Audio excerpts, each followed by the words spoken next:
we were both raised Catholic, so we were in this huge Catholic church, very traditional Catholic, the big altar and the whole schmear, and it's prayer time. We're kneeling down to pray at the altar. The two of us are up there in my wedding dress and his tuxedo, and we kneel down, and behind me all I hear is giggling.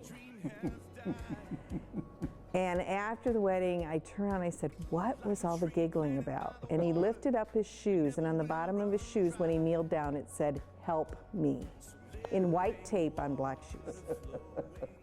The story I like to tell about her is when I finally did get her phone number. I know what you're gonna say. To call her. Now this is just not like her at all.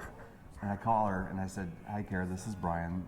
And her response was, after I said, hi Kara, this is Brian, she goes, what's up? And I thought, oh God, who am I calling? Because this doesn't sound like the same girl. Well, kind of a rather peculiar one was on our honeymoon. It was in the fall. We were married August 11th, 1954. 56, I'm sorry. And we had a hard time finding a hotel because of the fares. So we finally ended up in Rochester, Minnesota. And that's the first time we had pizza. Well, we waited. We got married on a Saturday. That was unusual. Nobody ever got married on a Saturday, always Sunday afternoon. But anyway, in those days, we went to a place to get pizza, but we had to wait all day Sunday. So we drove around Rochester and sat around in a park and watched the geese.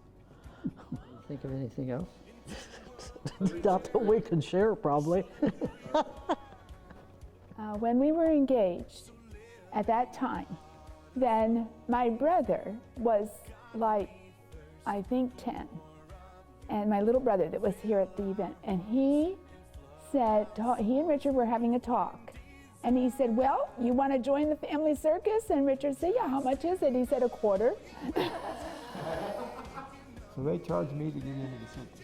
So we're getting ready for pictures, and being the jokesters we were, I got a great big Band-Aid and put it right here. And when we come out of the dressing room, she's like, what happened? And I told the photographer what was going on so she could get a picture of it. And she's all freaking out. What happened? I said, I cut myself shaving. So I'm like freaking out, thinking, oh my gosh, all the pictures are gonna have this scar and this Band-Aid on them and everything. And he starts laughing, and I just wanted to smack him. There was a hibachi grill in Mason City. I know her. And of course we're sitting there and ordering, and at that time I was 34, 35, and she was 29. Oh, no, I was 21. I thought she was 27, and she thought maybe I was 29. So we thought we were only like maybe 6-7 years apart. Yeah. In reality, we were 14 years apart. Yeah. And I said, so, how old are you? And she said 21. I thought, oh. My gut just dropped. And I just remember thinking, okay, well, let's make the best of this, and we'll have dinner, and we'll have a good time, and then and of course she drove separately because she didn't know what kind of guy I was. Thought you might be a freak or something. Yeah. Oh, I shouldn't tell this, but I'm gonna anyway. It was the boys were we were living in a smaller house, and so sound traveled really well, and we were trying to preserve water that day, and we decided we would take a shower together. And so Mike would be in the front washing his hair, and I'd be in the back doing my thing, and then we would switch, so we could switch under the water. Well, Mike has these baby butt smooth feet, which kill me. So when we did the switcheroo, Mike lost his balance, and he flew down, kicking my legs out from underneath of me. I went flying, and of course I'm soap covered, and I go flying out onto the floor, rip the shower curtain down, and of course, it's a big crash because everything in the way goes crashing. The boys come running to the door. They're like, Mom, Mike, are you okay? Are you okay? We're just like, don't come in. You will be scarred. Don't come in.